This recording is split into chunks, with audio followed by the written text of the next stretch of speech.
Ornithopods. Welcome, guys, once again to the channel Ranking with Dinosaurs, where we rank dinosaurs. Yes, today we're back with dinosaurs once more.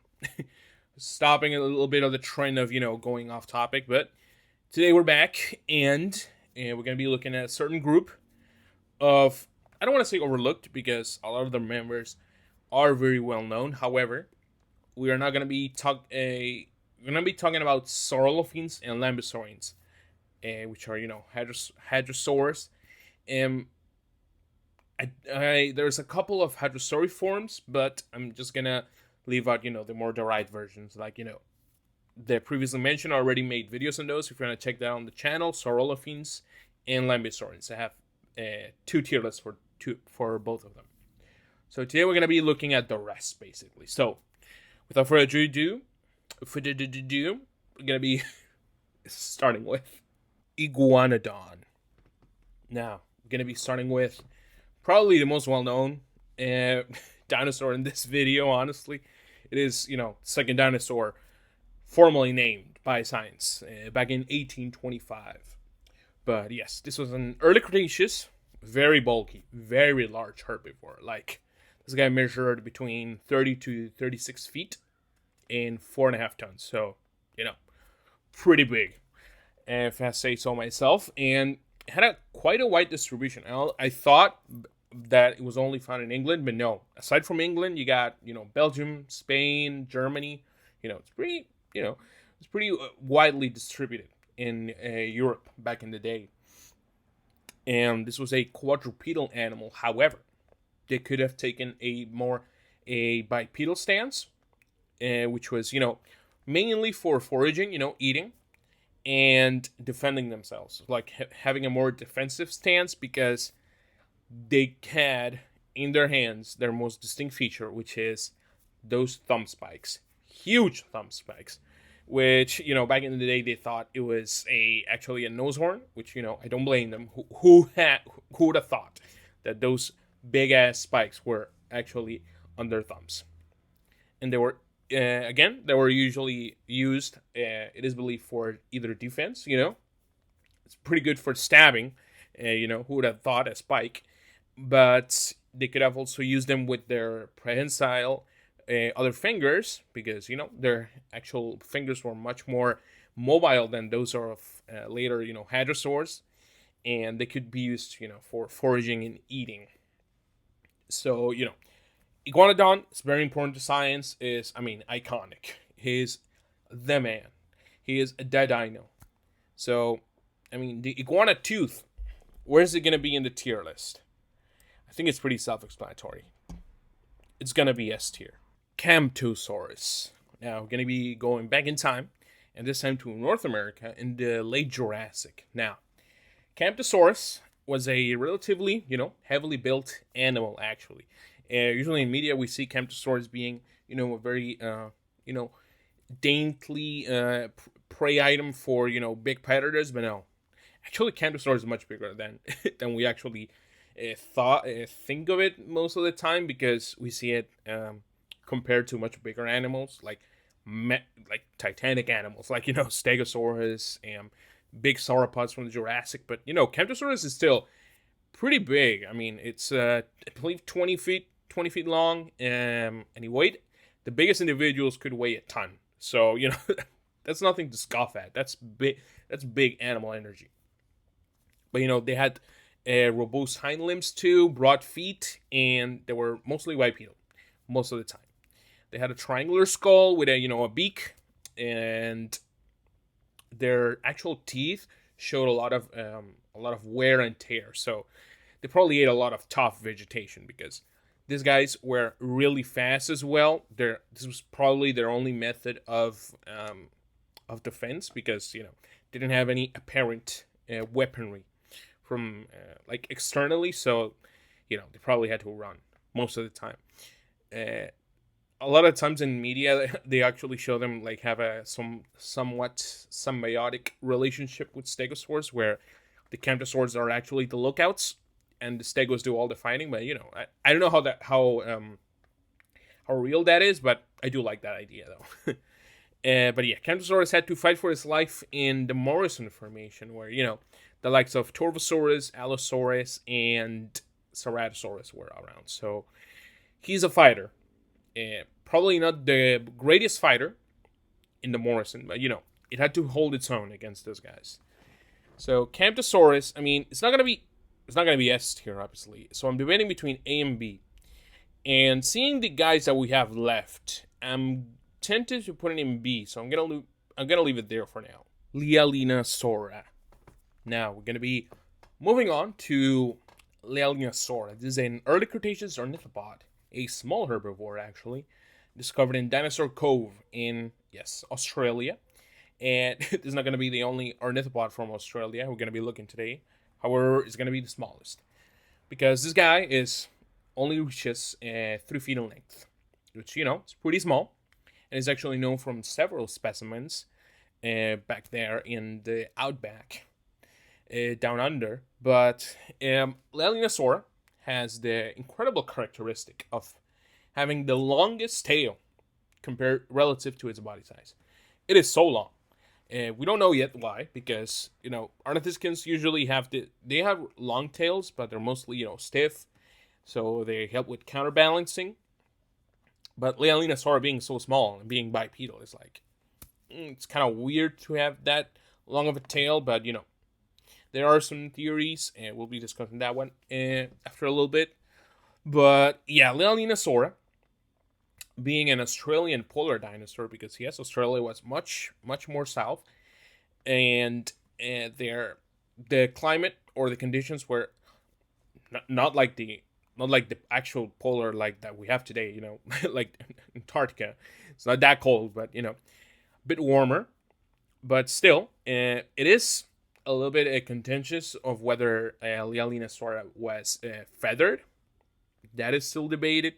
And I like to think that dinosaurs are not so black and white. Some might have, especially with ornithischians. With theropods, it's pretty self-explanatory why most of them could have some type of feathers. But ornithischians are weird because, Hadrosaurus mostly had scales, and we don't have direct evidence of these guys having any feathers that I know of. But let me know if we have. But yes, because they lived in these polar regions by Cretaceous standards, they actually thought their large eyes were a adaptation for low light environments, but it was actually just, a juvenile trait because it was mostly found in juveniles. But yes, those tails, again, I don't know what they were used for. It's some say that it was for signaling, for display, it could have been for a lot of different things. So LEAELLYNASAURA, I mean, it's adorable, I'm gonna say that, but I think it's gonna go in the same camp. Get what I said camp as CAMPTOSAURUS. MUTTABURRASAURUS. Now, MUTTABURRASAURUS is quite a special animal. I think we've all heard of MUTTABURRASAURUS, mostly because of its name, which is, very peculiar. But MUTTABURRASAURUS is an iguanodontian from the early Cretaceous of, again, this is Australia. And if LEAELLYNASAURA was, the delicate, dainty ornithopod from down there, MUTTABURRASAURUS was the bruiser, the big guy, the tough guy from Australia, being 26 feet long and weighing 3 tons. This guy was not messing around. The femur alone was 40 inches long, so that's how this was a tough herbivore to bring down. Because being a basal ornithopod, this is a rhabdodont. It's recently being classified as a rhabdodont. It was incapable of quadrupedal movement, which means that this guy was mostly, I don't want to say 100% of the time, but 99% of the time, being in a bipedal stance. This is a basal trait for all ornithopods. Again, as they become big, they gain that quadrupedal stance. But for MUTTABURRASAURUS, the most prominent feature, again, is this enlarged, hollow, bulging nasal muzzle. Now say that fast. Hollow, bulging nasal muzzle. There you go. that might have been used for either communication or display or all of that. That's one of the cool things about Muttaburrasaurus. I remember when I was a kid, is that big boss that they usually portrayed it as having. And we haven't seen any, we haven't recovered any soft tissue from it, so we don't know yet. But it might have been cool to seeing it in real life. Again, Muttaburrasaurus ate a lot of top vegetation because those jaws, again, were like really strong too for a herbivore. I would imagine Muttaburrasaurus defending itself by biting some predators, as you see today with zebras too, where they pack a mean punch with those jaws. Muttaburrasaurus, I actually really like it. I'm gonna put it in A tier. OURANOSAURUS. So this is gonna be the hadrosauriform I was talking about at the beginning of the video. This guy's from modern day Niger and Cameroon. And we have two very complete fossils, actually, that have been found in the LRAS formation coming in the African formations. But yes, this guy is pretty famous, again, for being in the LRAS, where, a bunch of different dinosaurs have been found, like Suchomimus, Sarcosuchus. You might have heard of those. But yes, so Ouranosaurus, this was a large animal. Actually, you have finally a figure of Ouranosaurus. This is a 27 feet long animal with a rather low and flat skull, so you can see it, and it had actually a little crest, something you might have known from Ouranosaurus. It just have a little crest right in between the eyes, right there, and it has some pretty like slender, like thin front limbs, pretty long too. It did have a little spike, which is I can't remember if it's inferred or if it has been found in Ouranosaurus. Inferred, I mean with its relatives, from its relatives. But again, I think the most conspicuous feature of Ouranosaurus is actually the big sail in the back. You can see it right here, very nicely portrayed on this figure. And again, it is not known still the function of it. Some say it's thermoregulation, some say it's for display. It could have been both too. Some say it's a hump, actually, but we don't know yet.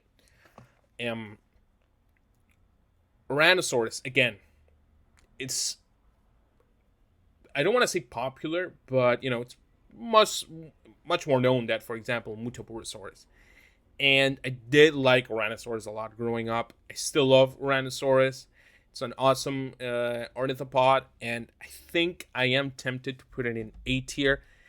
In S tier, I think, oh god, which one? I'm gonna go in my gut. I'm gonna put it S tier.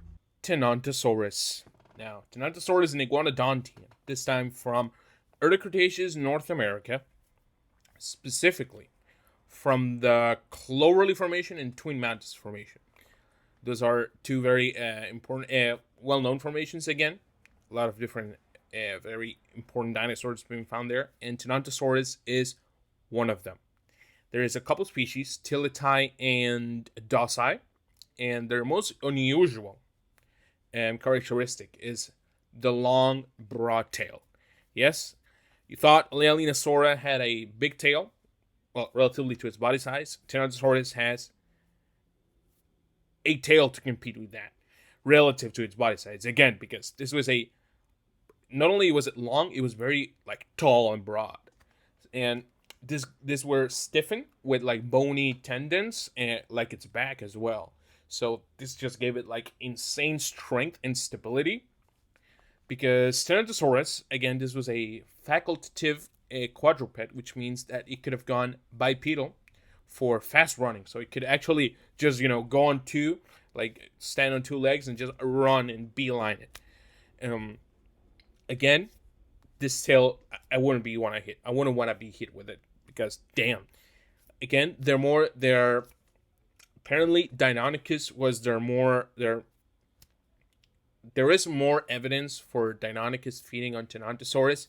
I don't know if they hunted Tenontosaurus. That's a little extreme. These guys were huge animals.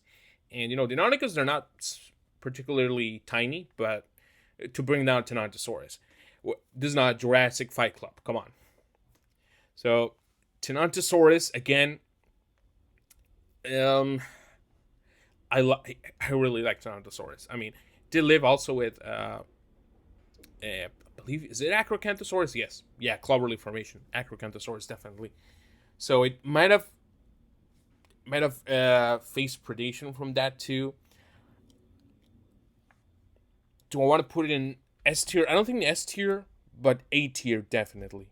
ZALMOXES. Now we're gonna be coming to the end of the tier list with a Rhabdodontid from late Maastrichtian. So this is the first late Maastrichtian animal that we found, because ornithopods, most of these guys are from late Jurassic, early Cretaceous, and later forms of ornithopods evolved into your hadrosaurs, your saurolophines, your lambeosaurines, and Montosaurus, etc. But ZALMOXES is one of those that survived until the late Maastrichtian. And this guy's from Romania. Again, this is Europe. And it was a rather small bipedal herbivore. It had a little triangular head with a beak as well, giving me LEAELLYNASAURA vibes. But it was only like 8 feet and barely reached like 100 pounds. So, it was a tiny little guy. Adorable, too. If you've seen Prehistoric Planet, you know what I mean. And if you've seen Prehistoric Planet, you know that these guys were from the Hattic Basin. And they present a slow growth rate, which suggests that their method or their strategy for growing was different.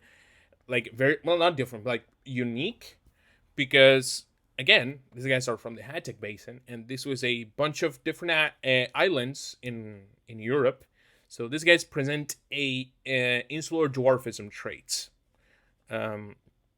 which basically means that they were much smaller than their relatives on the mainland. And yes, these little dudes were food for the big boys from Hattic Islands, aka Hatzegopteryx, one of the best non-dinosaur animals to ever exist. But we're about to rank ZALMOXES, and I like it. Do I like it? I want to put it in B. There's something I want to do. I want to put it in B tier. And sadly, I am going to lower LEAELLYNASAURA. I think ZALMOXES is a bit cooler than it. And that is going to be the end of the tier list for ornithopods. Again, I missed a lot of ornithopods, so let me know in the comments which ones I missed so I can do a part 2 of this video. This is going to be the tier list, guys. Please let me know in the comments. What is your favorite ornithopod?